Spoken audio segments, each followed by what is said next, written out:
Au nom du Père et du Fils et du Saint-Esprit. Amen.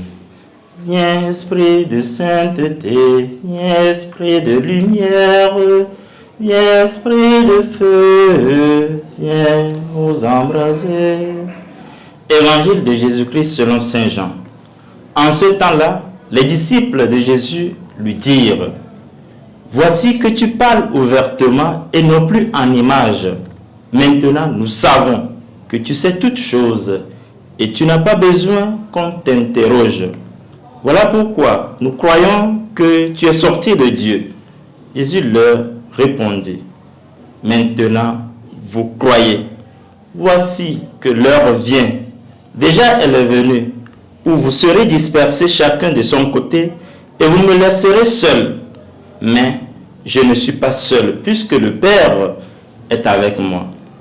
Je vous ai parlé ainsi, afin qu'en moi, vous trouverez la paix. Dans le monde, vous avez à souffrir, mais courage, moi, je suis vainqueur du monde.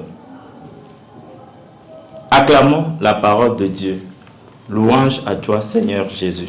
Nous sommes au lundi 2 juin 2025, 7e semaine pascale. Dans son discours à la dernière scène, Jésus cesse de parler en images en s'adressant directement à ses disciples. Il rappelle qu'il est sorti de Dieu, qu'il est venu dans le monde et qu'il s'en retourne. De cette affirmation directe, les disciples sont convaincus et attestent leur foi en lui, en cet homme. Nous savons que tu sais toutes choses, nous croyons que tu es sorti de Dieu.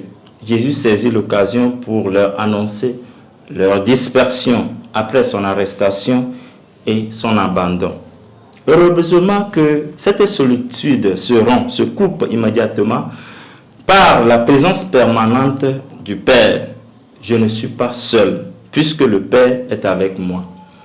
Enfin, Jésus exhorte ses disciples à renouveler leur confiance en lui comme condition d'accès à la paix en Dieu, car lui, il est vainqueur du monde.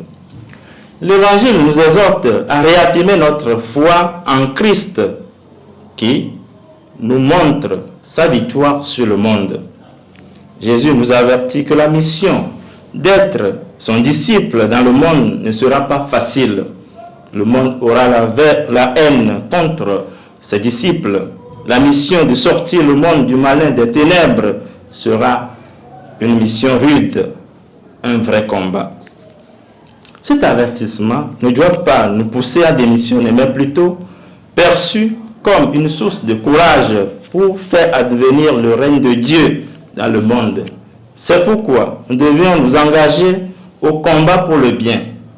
Ainsi, si nous nous efforçons à faire le bien dans les tribulations, à marcher dans la lumière du Christ, nous triompherons comme il a triomphé. Je suis vainqueur du monde. Si nous bravons les obstacles du monde, les embûches du malin, de tout genre, en imposant la vérité, en pratiquant le droit et la justice, nous serons victorieux comme le Christ. Moi, je suis vainqueur du monde. C'est en cela que nous témoignerons que nous sommes les vrais disciples du Christ.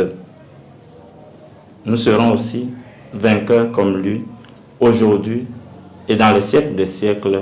Amen. Au nom du Père et du Fils et du Saint-Esprit. Amen.